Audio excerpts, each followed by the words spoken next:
देखना, आप धर्म का पालन न करें पर सुनने का मन तो है,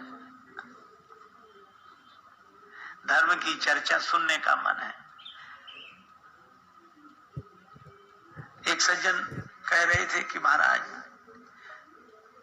आजकल जमाना बड़ा खराब है।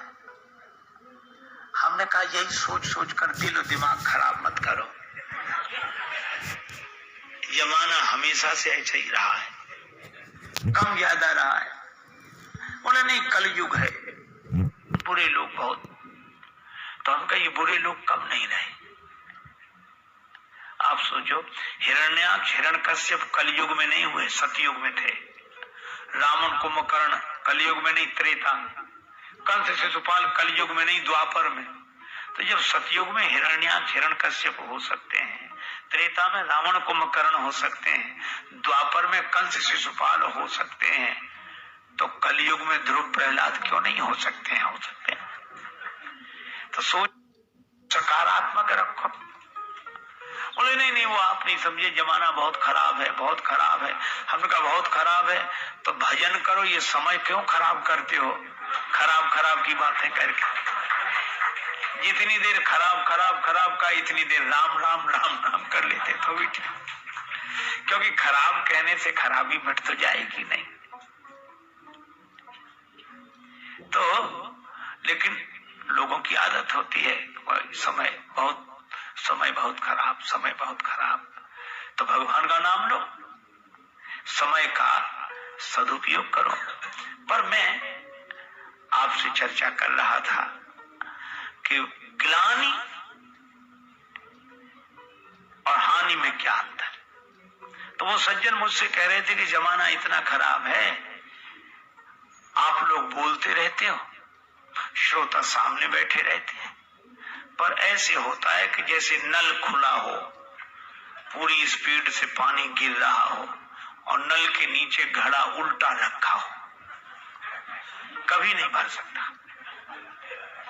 तो हमने कहा तुम्हारे कहने का मतलब, बोले आप लोगों का मुख नल की तरह है, धर्म की धारा गिरती रहती, श्रोता उल्टे घड़े की तरह होते हैं, वे कभी नहीं भरते, खाली आते हैं खाली जाते हैं। उनका आशय था कि इन सत्संग और कथाओं से क्या लाभ।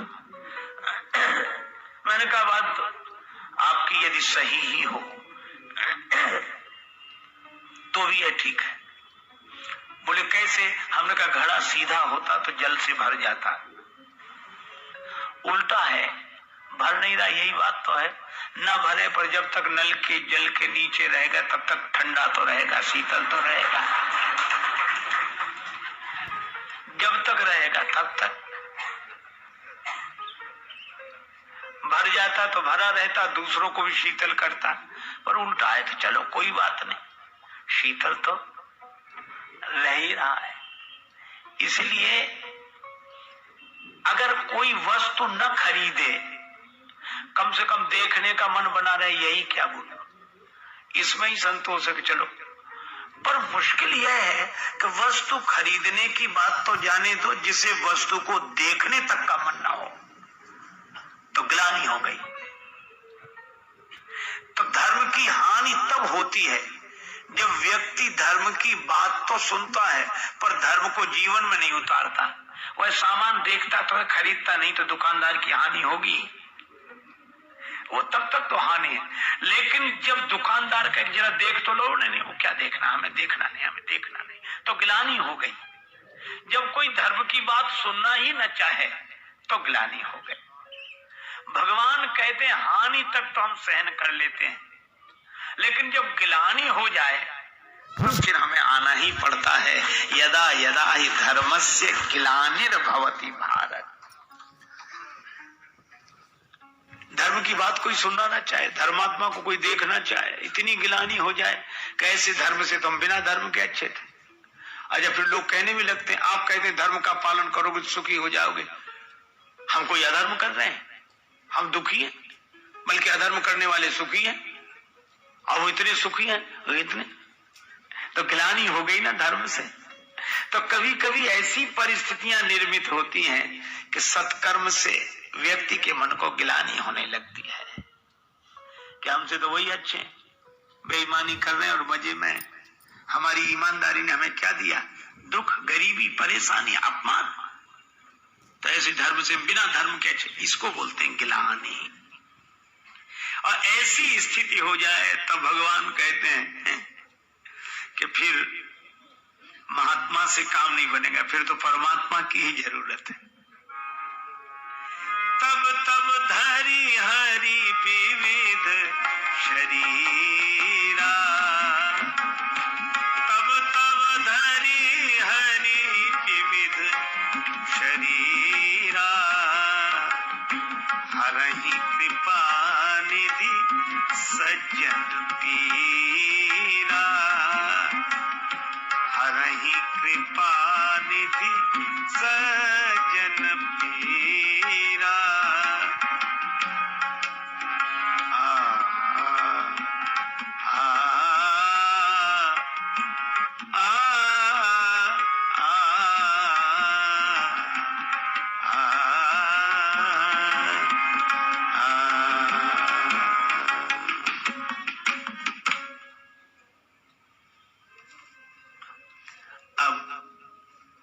श्री रामचरितमानस की कथा कहती है कि ऐसी ही परिस्थिति एक बार निर्मित हुई। एक राजा थे, उनका नाम था प्रताप भानु। उनके भाई थे अरिमर्दन और उनके विमात्र। ये दो भाई थे, प्रताप भानु और अरिमर्दन।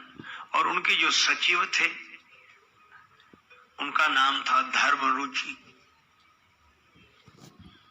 अब यह कथा बड़ी अद्भुत है। सत्यकेतु के पुत्र हुए प्रताप भानु, अरिमर्दन, और उनके मंत्री हुए धर्मरुचि। अब केतु से तो आप अर्थ समझ सकते हैं, केतु माने ध्वजा। सत्यकेतु जो सत्य की ध्वजा फहराने वाला, जो सत्य की ध्वजा फहराने वाला हो, सत्यकेतु, उसी के यहाँ ऐसी